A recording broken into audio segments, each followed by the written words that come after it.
Hello and welcome to School of Electronic Music Online. My name is Chris and you're watching Tech Talk.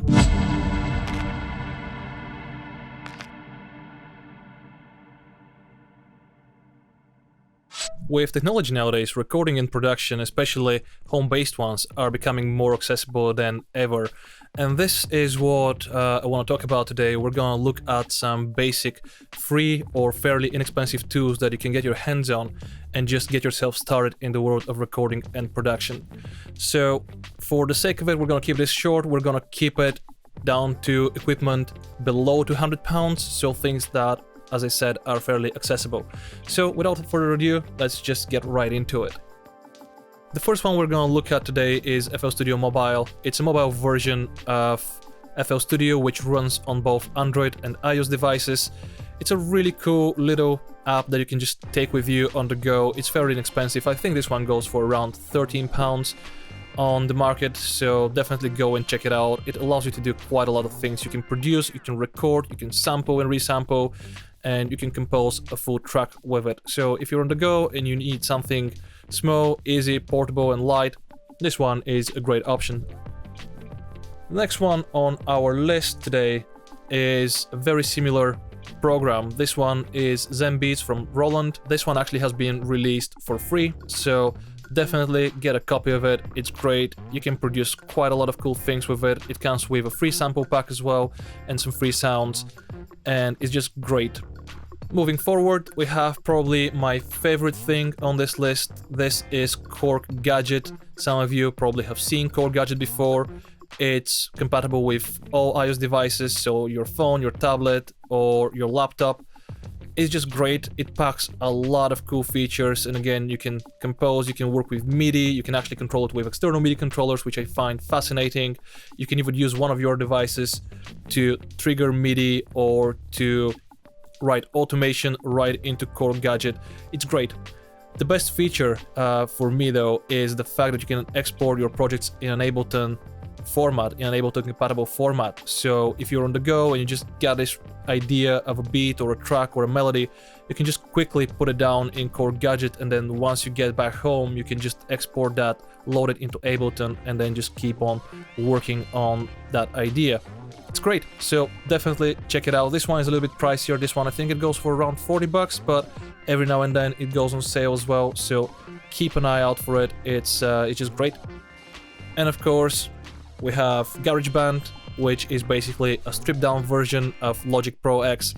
Again, this one is a really cool app, unfortunately only for iOS devices though, so if you're an Android user you can't benefit from it, which I find really frustrating because it has some really cool stuff, especially Alchemy. I was really surprised to find Alchemy in GarageBand because it's a very, very powerful tool. It's great for synthesis, and you can pretty much make any sound you want using Alchemy. So yeah, if again you're on the go or you need something cheap or free, just check out one of these apps. They're all great, they all do a great job. It's completely down to personal preference which one you want to go for. Now here we have something that can actually help you to capture some sound, that you can record some sound. Maybe you've seen devices like iRig before, and there are many on the market. I can't really recommend the brand. It really comes down to preference and budget again, but this one allows you to connect your guitar or microphone straight to your phone or your tablet and just record right into it if you want just higher quality than your built-in microphone. As you know, built-in microphones are not great, but still, one thing that I think is really important is to capture it. No matter what microphone you're using, no matter how expensive it is. If you have a good idea, if you have an interesting sound, just take your phone out, just capture it, just record it, even if it's a voice memo app, it doesn't matter. It's better to have it recorded rather than not having any sound at all. If working on a mobile device is not really your thing, or you just have big clunky fingers like I do, and you want something that is sturdier with a bit more control, you might want to consider getting a field recorder. Now, field recorders come in many different shapes, many different sizes, and many different options, but the main thing is that they have higher quality matched pair of microphones built into them. Like for example, the ones that you can find on some Roland, Zoom or Tascam devices. Sony makes some really good ones as well, so there are quite a lot of available options out there. And most of these handheld devices go for below £200. So if you're looking for something just to capture sound on the go, some found sound, or you're just getting yourself in the world of Foley, or you just want to record something for your music production, then these are fairly inexpensive good options. You can see some of them come with additional combined line and mic preamps built into them, so you can connect your instrument or your microphone directly to the recorder. Many of them support phantom power as well, so you can use condenser microphones. So these are just a great overall little tool to have in your recording backpack. Now, if you want to record straight into your DAW on your Windows, Apple or Linux machine, you need to consider buying an external audio interface, because external audio interfaces allow you to capture higher quality sound. They have built-in analog to digital and digital to analog converters that take care of the conversion of that analog signal into a binary language that the computer can read, write and store and then playback as well. Of course, the amount of inputs, outputs and different connections that the audio interface supports is dictated by the price, but you can find a lot of really good options, and some of them even supporting 8 ins and outs and ADAT expansions below the £200 mark, which I find fascinating. One thing to consider before committing to an audio interface is what connections you need and what connections you already have. So just have a look at your machine, see if it supports FireWire, or if it supports USB, Thunderbolt, USB-C, because this really matters. You know, if you don't have the connection, some of them are compatible with each other, others are not, so there is no point of spending a lot of money on something that you can't connect and use.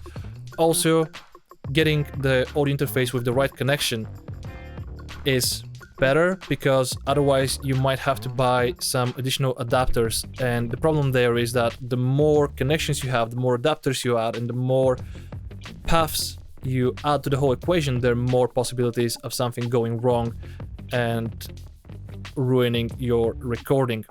So having something that plugs directly into your machine is much better. Now, once you figure out what connections your machine supports, the next thing that you need to think about is how many inputs and outputs you need. The cheapest options that you can find out there are typically audio interfaces that support just a single mic pre and then just a stereo output that goes directly to your monitors, headphones or your mixer. Here we have a good example. This one is the Complete Audio 1 by Native Instruments. It's a fairly inexpensive one.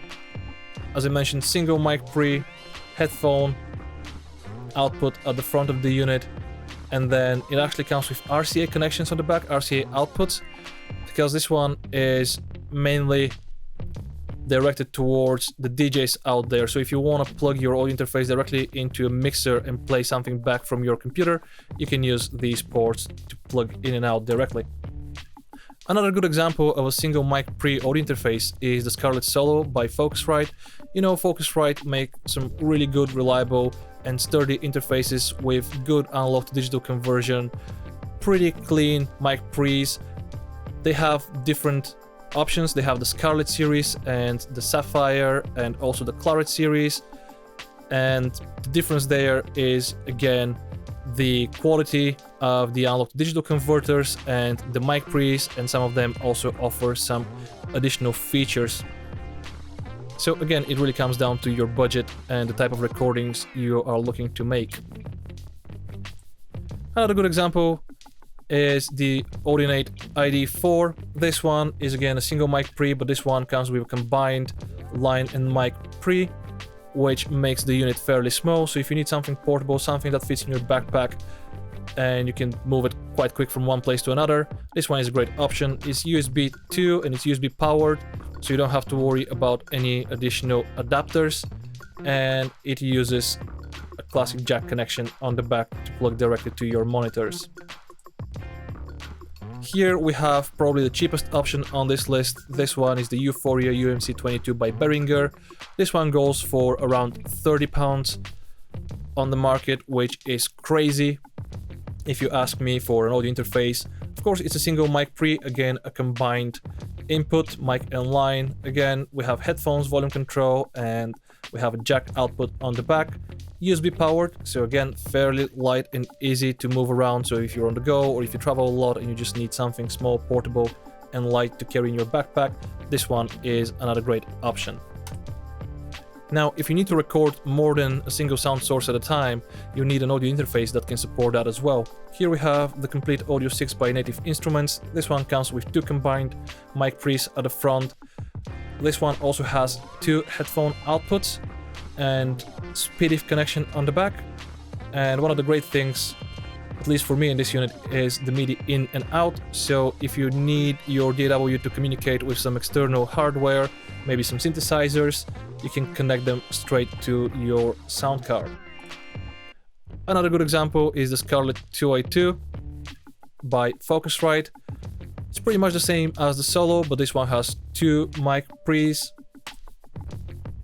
Other companies like PreSonus and Steinberg also make really good high quality audio interfaces with different configurations, MIDI in and out, and also jack or XLR outputs.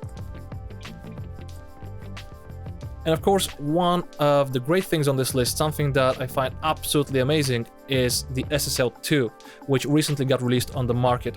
This one is an SSL audio interface that goes below the 200 mark, and that's crazy. Having SSL gear for less than £200 is just absolutely mental, if you ask me personally. You know, SSL is a very famous company. They make really beautiful consoles that sound absolutely amazing, and having an SSL gear in your home studio, I think, is a great advantage. I personally haven't tried one of these, so I can't guarantee how good they are, how clean they sound, and how close they come to an actual big SSL console. But from what I've heard, from what I've read so far, people are praising it quite highly, and everybody's saying that they just sound great. So here you have another great option. Now, if you need to record something like a drum kit or a full band or a vocal and a stereo guitar recording and you need more mic pre's, Tascam and Brenger are the 2 companies that offer audio interfaces with 4 channels on the market, and they're again below £200. They're both great. They both come with a lot of connections, a lot of input and output options in case you also want to run some signal from your DAW directly to external hardware, and also MIDI in and out, again, to communicate with your synthesizers. Now, you notice on the Brenger one, this one is DC powered, so not very portable option, but still, if you're carrying around a 4-channel audio interface, probably you'll be using it somewhere where you have access to a power plug. Another good option are the Roland Rubik's 22, 24, and 44. Again, the name kind of gives out a little bit about what kind of connections you can expect to find on the interface. A really cool thing about this one is that it has a built-in compressor limiter on the actual channels, so you can actually use the limiter while recording. So if you're new to recordings, if you have no idea how to set your levels and what levels to aim for, you can use the limiter as a little cheat to keep all the levels under control, so nothing clips on the way in and you end up with good sounding recording. And of course, if you need to record even more sound sources, so like again a full band or full drum kit, then something that has 8-ins is a better option. Here again we have Tascam and Brenger. They're kind of the 2 brands that you can find selling audio interfaces with 8 ins and outs below £200. Once you have your audio interface sorted, of course you need a microphone to capture that sound. Some good examples, some good microphones that have proved to work really well in different situations, in different environments. Of course, the classic SM57, I'm sure that everyone has seen this microphone. It's just a classic choice simply because it's suitable for so many applications. You can record vocals, you can record guitars, drums, bass, pretty much anything that makes sound can be captured with this microphone and can give you good results. I'm not saying it's the most amazing microphone out there, but it's very versatile and very sturdy microphone. So if budget is tight and you need something that will last forever, this one is just great. And of course, its brother, the Shure SM58, which you've probably seen use during many live shows. Now, if you're going to record vocals or acoustic guitar or something that is a little bit more gentle signal-wise or quieter, a condenser microphone might be a better choice simply because they're a little bit more sensitive. They have an extended low range as well, and they are more sensitive in the upper range. So if you're going after vocal detail in that recording, a condenser is a good choice. Few fairly inexpensive and good choices out there are the SE Electronics X1A, also the Audio-Technica 2020 and the Audio-Technica AT2050. Something good and cool about the 2050 is that this one actually has a little switch at the front that allows you to change between different polar patterns. Another great mic is the Aston Origin. This one is built like a tank, it sounds beautiful, it's very detailed, it's just a great overall mic. And of course the Rode NT1A, I'm sure many of you have seen this one, especially because it looks so much like the Neumann U87. Of course, sonically and price-wise they're very far apart, but that doesn't mean that this one is not a good mic. It sounds very natural and you can capture some really good vocals, you can capture some acoustic guitar. I've seen people recording Foley with this one when they're starting, and it gives really good results. It doesn't really matter how much you're gonna spend on the gear, it's more about how you use that gear, where you place it, and how you set it up to capture the best sound possible. So don't be worried that your microphone doesn't cost 2, 3, 4 grand. You don't have to spend that much to actually achieve really good high quality recordings. A little accessory that can help you to improve your sound, especially if you're recording in a room that is not very well treated, is a little isobel like the Sub-Zero one that we have here. This one goes for 25-30 bucks and it's great. It's a little box made of foam that goes around your microphone and tries to isolate it as much as possible from the surrounding environment. So if you're going for more directionality or you're trying to minimize room reflections, a little isobel can help you a lot. So that's our list for today, guys. I hope you found this video helpful. Of course, there are many other things that we can go over, so many other topics and so many other pieces of gear that we can talk about. So if there is anything in particular that you're interested in, please leave a comment down below. Hit that like button and subscribe to our channel and hit that notification bell so you get notified next time when we go live or when we post a new video. And we'll try to get to every single comment, we'll try to answer all your questions. Please just start a discussion, anything tech related, anything gear related. I'm more than happy to talk about anything with you guys, so feel free, just drop your comments down below and I'll see you guys next time.